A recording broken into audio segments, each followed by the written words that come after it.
大家好，我係卜卜，歡迎大家又返嚟我哋呢個 AI 量化牛熊分析嘅 YouTube 頻道。如果你係講時間嘅，我會先講咗 AI 嘅預測結果先，咁之後嗰啲你就唔使睇噶啦。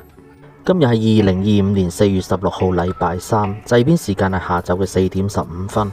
AI 嘅預測結果，2025年4月17號禮拜四，恒指係會升嘅。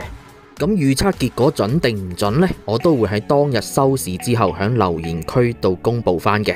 正所謂風水佬呃你10年8年 ，AI 最多都係呃到你聽日。如果中嘅，記得訂閱、俾 like、撳埋個鐘仔。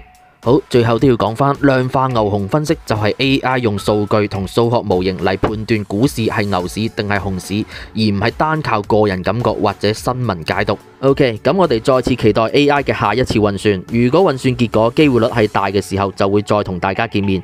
記得訂閱同開啟通知。我哋下次見，拜拜。